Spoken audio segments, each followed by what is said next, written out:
शांति 31 दिसंबर 2023। बाबा के अव्यक्त महावाक्य हैं, रिवाइज मुरली है 13 नवंबर 1997। मुरली का सार है, संगम युग के प्राप्तियों की प्रारब्ध का अनुभव करो, मास्टर दाता महा सहयोगी बनो। संगम युग के प्राप्तियों की प्रारब्ध का अनुभव करो, मास्टर दाता महासहयोगी बनो। आज भाग्य विधाता बाप अपने श्रेष्ठ भाग्यवान बच्चों को देख रहे हैं। हर एक बच्चे के भाग्य की रेखाएं देख देख भाग्य विधाता बाप भी हर्षित होते हैं, क्योंकि सारे कल्प में चक्र लगाओ तो आप जैसा श्रेष्ठ भाग्य किसी धर्मात्मा, महान आत्मा, राज्य अधिकारी आत्मा किसी का भी इतना बड़ा भाग्य नहीं है जितना आप संगम युगी श्रेष्ठ आत्माओं का है। मस्तक से अपने भाग्य की रेखाओं को देखते हो। बाप दादा हर एक बच्चे को मस्तक में चमकती हुई ज्योति की श्रेष्ठ रेखा देख रहे हैं। आप सभी भी अपनी रेखाएं देख रहे हो। नैनों में देखो तो स्नेह और शक्ति की रेखाएं स्पष्ट हैं। मुख में देखो, मधुर श्रेष्ठ वाणी की रेखाएं चमक रही हैं। होंठों पर देखो रूहानी मुस्कान, रूहानी खुशी की झलक की रेखा दिखाई दे रही है। हृदय में देखो व दिल में देखो तो दिलाराम के लव में लवलीन रहने की रेखा स्पष्ट है। हाथों में देखो, दोनों ही हाथ सर्व खजानों से संपन्न होने की रेखा देखो। पाँव में देखो, हर कदम में पदम की प्राप्ति की रेखा स्पष्ट है। कितना बड़ा भाग्य है।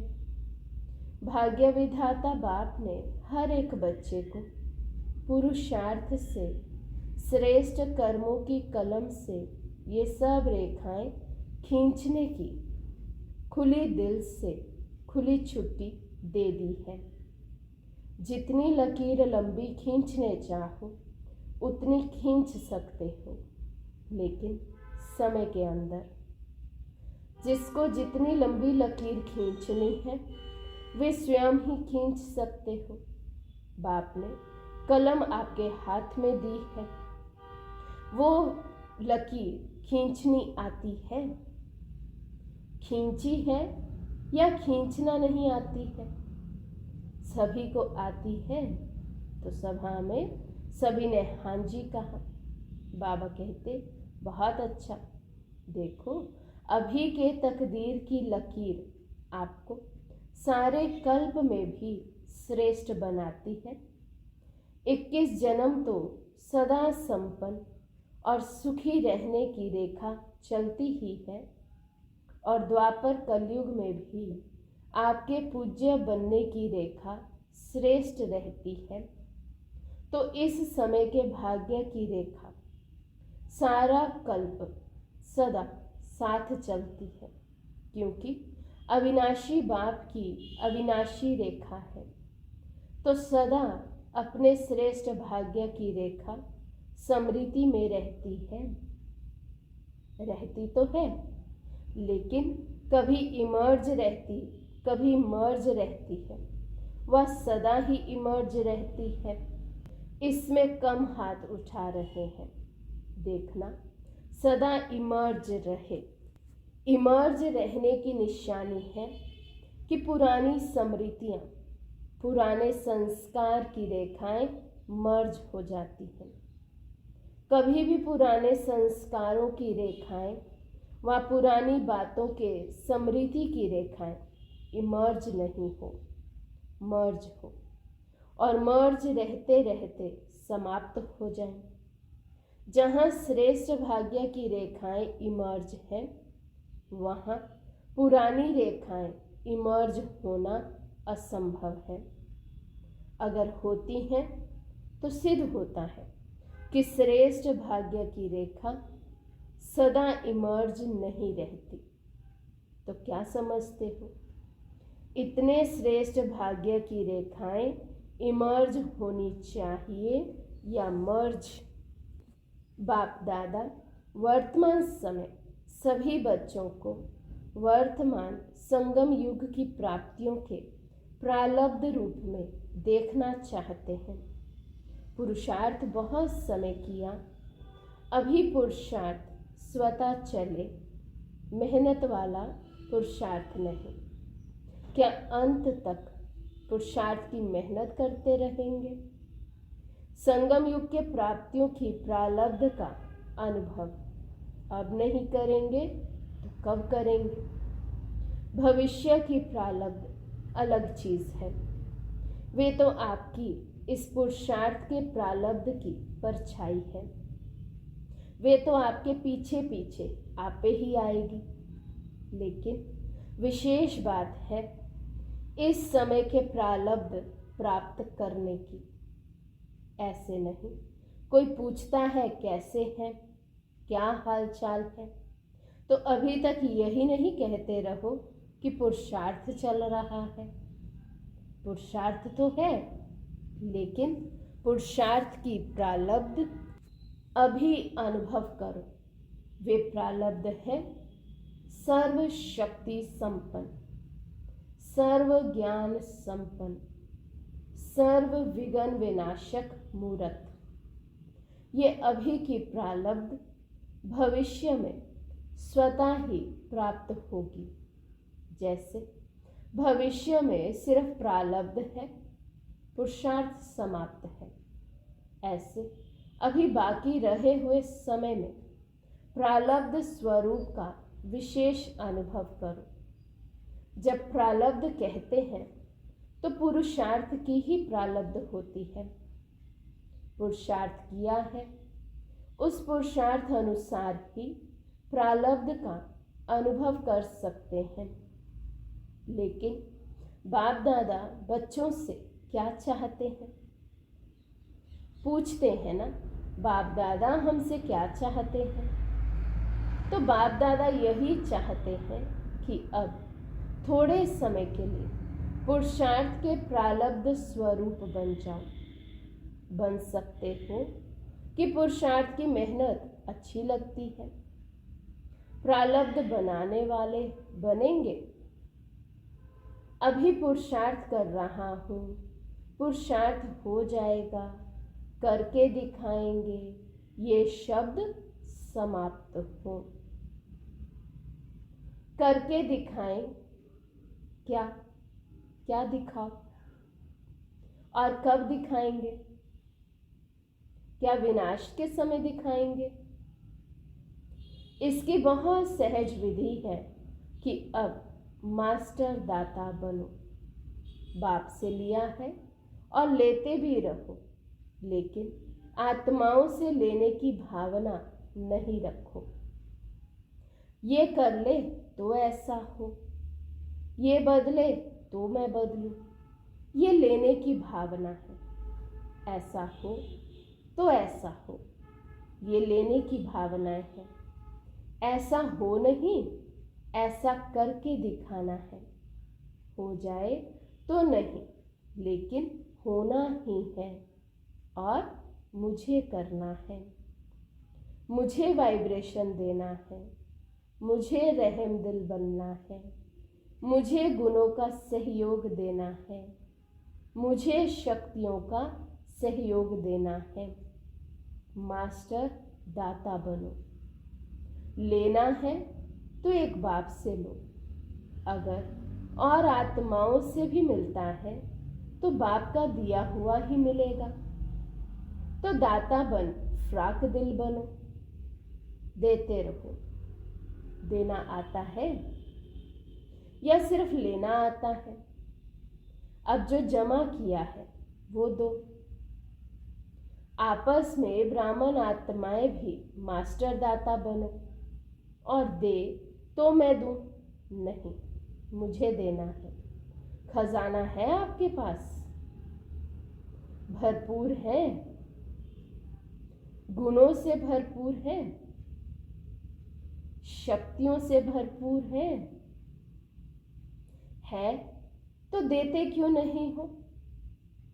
अपने लिए छिपा कर रखा है क्या? जब खजानों से भरपूर हो तो देते जाओ। ये क्यों करता, ये क्यों कहता, ये सोच नहीं करो।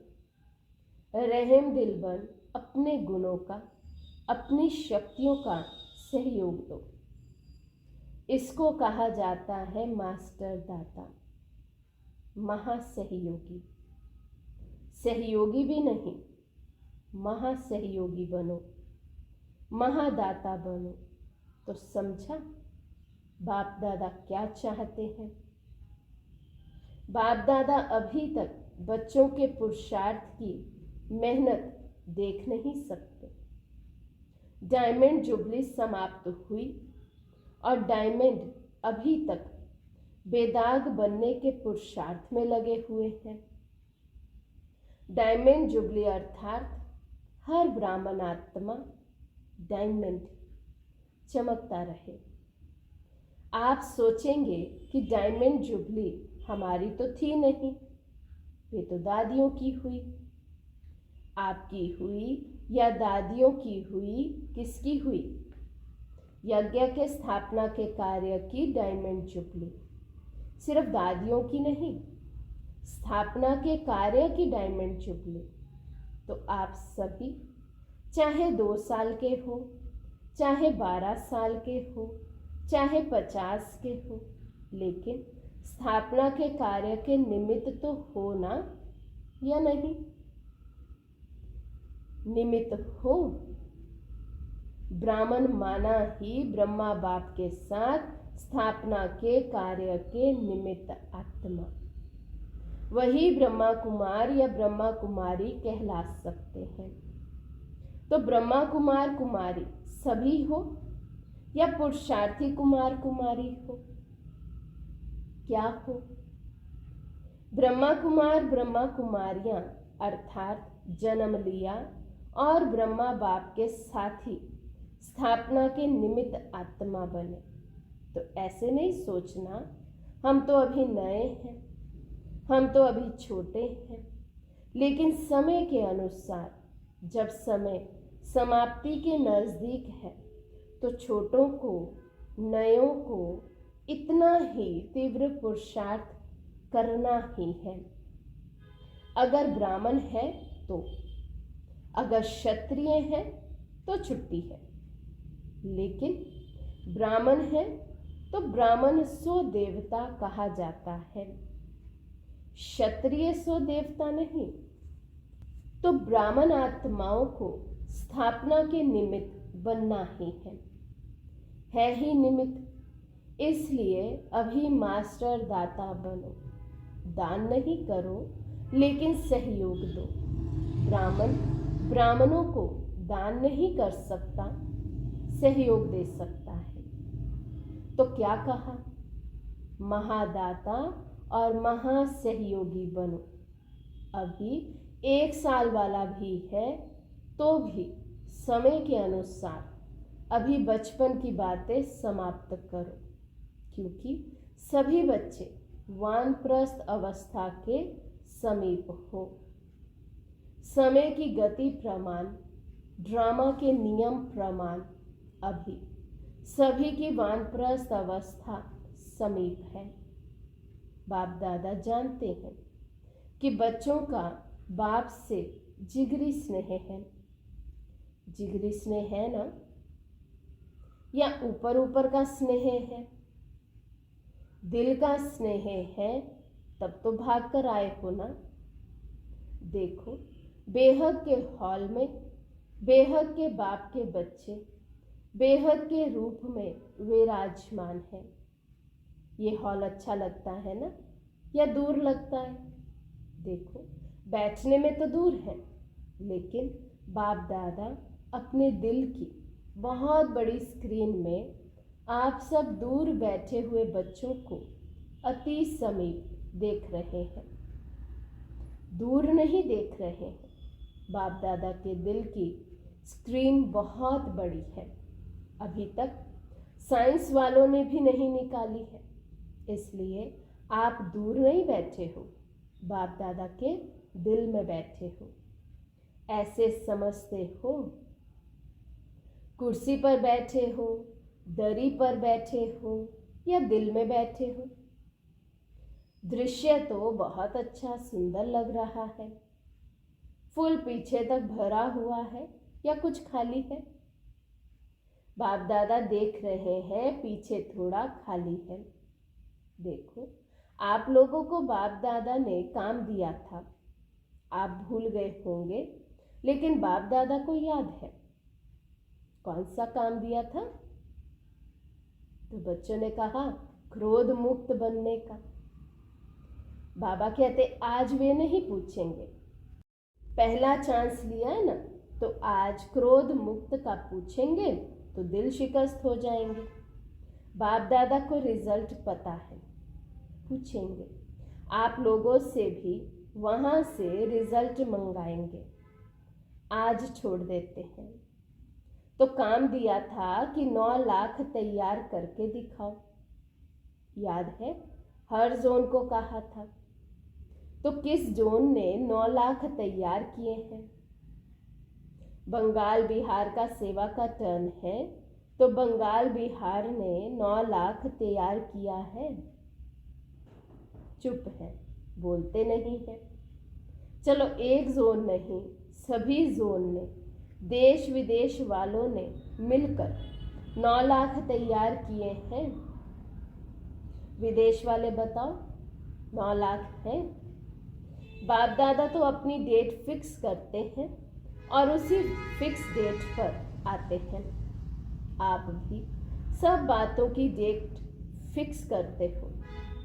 ये हॉल कब तक बनेगा, फंक्शन कब होगा, ये डेट फिक्स करते हो ना। तो इसकी डेट कौन सी है? फिक्स है? विनाश के एंड में या पहले? क्या होगा, क्या सोचा है? कौन सी डेट है? कोई डेट है या अभी फिक्स नहीं किया है? ये भी बाप करे, करना आपको है। बाप दादा तो कहेंगे कि शुभ कार्य में देरी नहीं करो। फिर क्या करेंगे?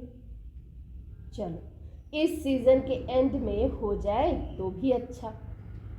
इतनी हिम्मत है, सिर्फ दाता बन जाओ। अगर दाता बनेंगे तो दाता की भावना से आपकी रॉयल फैमिली और समीप वाली प्रजा बहुत जल्दी बनेगी। वे लोग तो इंतजार कर रहे हैं, सिर्फ सदा दाता बनने की देरी है, महान सहयोगी बनने की देरी है। ज़्यादा खजाना स्वयं प्रति व सिर्फ स्वयं की सेवाओं के प्रति लगाते हो।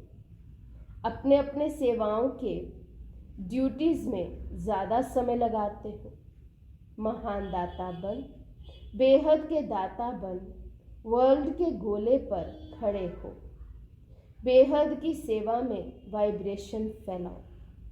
विश्व राजा बनना है, सिर्फ जोन के व अपने अपने ड्यूटीज़ के सर्कल के राजा नहीं बनना है। विश्व कल्याणकारी हो। अभी बेहद में जाओ। बेहद में जाने से हदों की बातें स्वतः ही समाप्त हो जाएंगी। मनोबल बहुत श्रेष्ठ बल है, उसको यूज नहीं करते हो। वाणी, संबंध, संपर्क, उससे सेवा में बिजी रहते हो। अब मनोबल को बढ़ाओ। बेहद की सेवा जो अभी आप वाणी या संबंध सहयोग से करते हो, वे मनोबल से करो। तो मनोबल की बेहद की सेवा अगर आपने बेहद की वृत्ति से मनोबल द्वारा विश्व के गोले के ऊपर ऊंचा स्थित हो, बाप के साथ परम धाम की स्थिति में स्थित हो, थोड़ा समय भी ये सेवा की तो आपको उसकी प्रारब्ध कई गुना ज़्यादा मिलेगी। आजकल के समय और सर्कमस्टांस के प्रमाण अंतिम सेवा यही मनसा व मनोबल की सेवा है। इसका अभ्यास अभी से करो, चाहे वाणी द्वारा व संबंध संपर्क द्वारा सेवा करते हो, लेकिन अब इस मनसा सेवा का अभ्यास अति आवश्यक है। साथ साथ अभ्यास करते चलो। समझा क्या करना है? ये मनसा सेवा वही रंगत दिखाएगी जो स्थापना के आदि में बाप की मनसा द्वारा रूहानी आकर्षण ने बच्चों को आकर्षित किया, और मनसा सेवा के फल स्वरूप अभी भी देख रहे हो कि वही आत्माएं अब भी फाउंडेशन है। ड्रामानुसार ये बाप की मनसा आकर्षण का सबूत है जो कितने पक्के हैं। तो अंत में भी अभी बाप के साथ आपकी भी मनसा आकर्षण और रूहानी आकर्षण से जो आत्माएं आएंगी वे समय अनुसार समय कम, मेहनत कम और ब्राह्मण परिवार में वृद्धि करने के निमित्त बनेंगी। वही पहले वाली रंगत अंत में भी देखेंगे। जैसे आदि में ब्रह्मा बाप को साधारण ना देख श्री कृष्ण के रूप में अनुभव करते थे। साक्षात्कार अलग चीज है, लेकिन साक्षात स्वरूप में श्री कृष्ण ही देखते, खाते, पीते, चलते थे। ऐसा है ना? तो स्थापना में एक बाप ने किया, अंत में आप बच्चे भी आत्माओं के आगे साक्षात देवी देवता दिखाई देंगे। वे समझेंगे ही नहीं कि ये कोई साधारण है, वही पूज्यपन का प्रभाव अनुभव करेंगे। तब बाप सहित आप सभी के प्रत्यक्षता का पर्दा खुलेगा। अभी अकेले बाप को नहीं करना है, बच्चों के साथ प्रत्यक्ष होना है। जैसे स्थापना में ब्रह्मा के साथ विशेष ब्राह्मण भी स्थापना के निमित्त बने, ऐसे समाप्ति के समय भी बाप के साथ साथ अनन्य बच्चे भी देव रूप में साक्षात अनुभव होंगे। इसके लिए यही जो आज सुनाया, अभी से प्रारब्ध स्वरूप में स्थित रहो। छोड़ो छोटी छोटी बातों को, अब ऊंचे जाओ।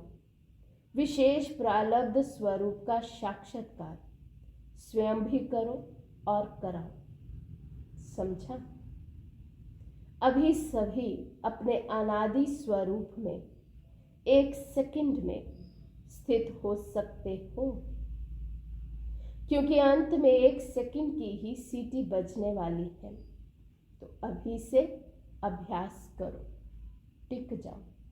बाबा ने उस समय ड्रिल कराई अपने सत्य स्वरूप में टिकने की। अच्छा, सर्व चारों ओर के बच्चों को सदा भाग्य की रेखाएं इमर्ज रूप में स्मृति में रखने वाली आत्माओं को सदा अपने संगम युगी सर्व प्राप्ति स्वरूप प्रारब्ध को अनुभव करने वाले सदा मास्टर दाता महासहयोगी आत्माओं को सदा मनसा सेवा द्वारा विश्व के आत्माओं के कल्याणकारी आत्माओं को बाप दादा का याद प्यार और नमस्ते। हम रूहानी बच्चों की और रूहानी बाप दादा को दिल व जान सिक व प्रेम से नमस्ते नमस्ते नमस्ते जी। आज का वरदान है, कर्म योग की स्टेज द्वारा कर्म भोग पर विजय प्राप्त करने वाले विजयी रतन भव। कर्म योग की स्टेज द्वारा कर्म भोग पर विजय प्राप्त करने वाले विजयी रतन भव।